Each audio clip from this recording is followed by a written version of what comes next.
Selamat berjumpa kembali dengan saya, teman-teman sekalian. Pada kesempatan ini, saya mencoba membahas suatu pertanyaan yang sangat menarik kita bahas atau kita cermati bersama soal konsep pegawai negeri yang ada di Indonesia dengan konsep pegawai pemerintahan yang ada di Amerika Serikat. Banyak teman-teman bertanya, apakah di Amerika Serikat itu ada pegawai negeri atau tidak? Karena itu pada kesempatan ini, pada video ini, saya mencoba menjelaskannya secara detail supaya teman-teman tahu apa sih bedanya konsep pegawai negeri yang ada di Indonesia dengan konsep pegawai pemerintahan yang ada di Amerika Serikat. Kelihatan kosong, tidak ada mobil yang banyak sini, semua jalan kosong.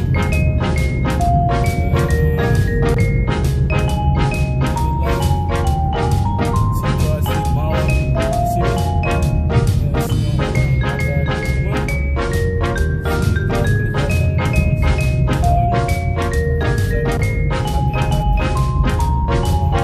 kelihatan mobil. Teman-teman sekalian, di Amerika Serikat itu tidak ada disebut dengan pegawai negeri. Di sini disebut pegawai pemerintah. Tentu konsep ini sangat berbeda, tetapi sekaligus ada persamaannya. Nah, persamaannya adalah baik pegawai negeri yang ada di Indonesia maupun pegawai pemerintahan yang disebutkan di Amerika itu sama karena dua-duanya mereka itu bekerja di dalam departemen pemerintahan. Tetapi konsep semacam ini sangat berbeda. Nah, perbedaan inilah yang menarik kita cermati karena kebanyakan orang di Indonesia berlomba-lomba menjadi pegawai negeri, berlomba-lomba ikut tes menjadi pegawai negeri. Karena mereka berpikir jadi pegawai negeri adalah kesempatan yang luar biasa untuk mencapai hidup yang lebih baik. Nah, tentu konsep semacam ini saya tidak menyalahkan. Karena memang ketika orang menjadi pegawai negeri, dia memiliki sesuatu. Paling tidak, dia memiliki sesuatu di dalam kehidupannya tiap bulan. Artinya dengan adanya pegawai negeri, dia dapat gajian setiap bulan. Teman-teman sekalian, seperti saya katakan sebelumnya, bahwa di Amerika Serikat itu tidak ada pegawai negeri. Mereka hanya disebut pegawai pemerintahan. Tentu ada perbedaan yang mendasar di sini. Kenapa? Karena di Amerika Serikat, orang boleh bekerja di departemen pemerintahan, tetapi tidak serta-merta mereka terus bekerja di sana selama-lamanya sampai pensiun ataupun sampai mati. Nah, di sini konsep pegawai negeri itu tidak ada karena mereka tidak terikat dengan nomor induk pegawai atau NIP. Dan mereka bekerja di departemen pemerintahan itu tetap memberikan kebebasan kepada mereka untuk bekerja di sana seterusnya, ataukah dalam tengah perjalanan mereka boleh mengundurkan diri dari pekerjaannya di departemen pemerintahan. Saya ambil contoh. Misalnya kalau saya mau bekerja di departemen pemerintahan, tentu saya melamarkan diri. Nah, ketika saya terima, saya bekerja di departemen pemerintahan.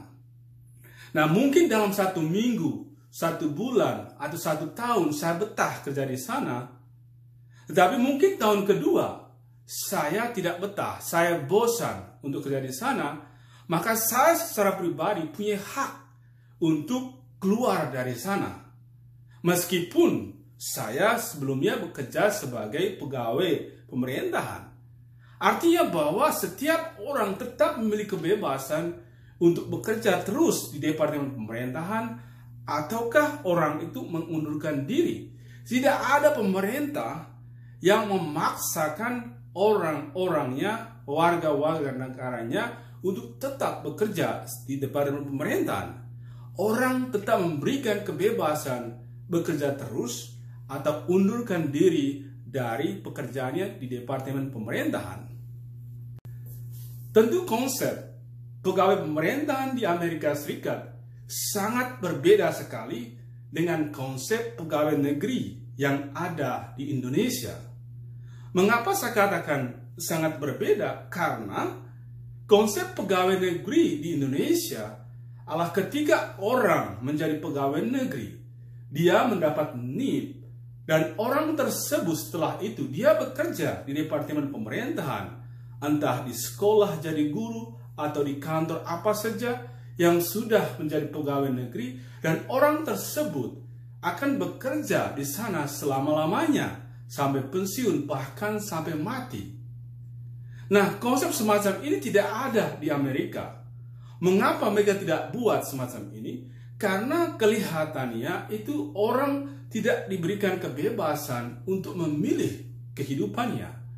Karena konsep pegawai negeri di Indonesia, ketika orang menjadi pegawai negeri, mereka senang, mereka gembira, mereka kelihatan menjadi, katakanlah sudah menjadi sukses karena mereka sudah pegawai negeri. Karena itu orang berlomba-lomba menjadi pegawai negeri, orang berlomba-lomba tes menjadi pegawai negeri, karena tujuannya adalah supaya mereka kalau bekerja di departemen pemerintahan, mereka mendapat gaji setiap bulan, mendapat pensiunan, dan seterusnya. Nah, konsep semacam ini tidak laku di Amerika Serikat, karena di Amerika Serikat itu bukan soal uangnya yang mereka pikir, tetapi soal kebebasan pribadi orang itu untuk bekerja dan untuk melayani. Apakah kamu bekerja dengan senang, ataukah kamu tidak bekerja dengan tidak senang? Karena itu engkau diberikan kebebasan secara pribadi untuk bekerja terus atau boleh undurkan diri kapan saja orang itu mau. Nah, karena itu konsep semacam ini tentu berbeda sekali dengan konsep pegawai negeri yang ada di Indonesia.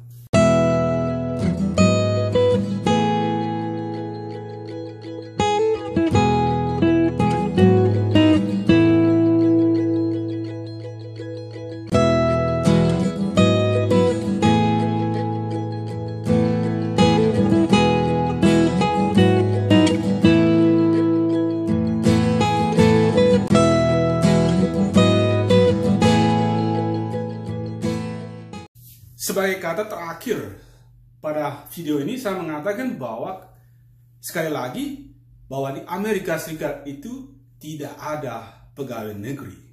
Mereka hanya ada pegawai pemerintahan. Tapi konsep itu sangat berbeda. Karena teman-teman sekalian, inilah video yang mungkin saya sampaikan kepada teman-teman sekalian. Mungkin ada satu hal pelajaran bagi kita, terutama di Indonesia. Paling tidak, kita jangan terlalu berpusat atau berpikir hal-hal ya jadi pegawai negeri saja, tetapi kita harus memberikan peluang untuk berkreatif supaya teman-teman sekalian tidak terlalu mengharapkan jadi pegawai negeri. Nah, teman-teman sekalian, sekali lagi saya katakan, saya tidak mengkritisi pegawai negeri Indonesia, tapi mungkin saja kita perlu belajar bersama soal bagaimana cara untuk mencari hidup yang lebih baik. Bahwa orang untuk mencari kehidupan yang baik bukan saja lewat pegawai negeri, tetapi banyak hal-hal yang lain yang mungkin kita bisa lakukan. Karena itu, teman-teman sekalian, video ini mengajarkan kita bahwa janganlah pegawai negeri menjadi tujuan utama Anda sekolah. Tetapi jadilah seseorang yang kreatif. Jadilah seorang yang berinovasi supaya Anda memiliki keahlian. Nah, dengan keahlian itulah Anda bisa hidup. Terima kasih. Kalau Anda atau teman-teman sekalian senang dengan penjelasan ini dan Anda tetap mau mengikuti saya, silakan subscribe, like, komen, dan apa saja atau share. Terima kasih. Salam damai. Semoga kalian selalu disertai oleh Allah yang Maha Kuasa.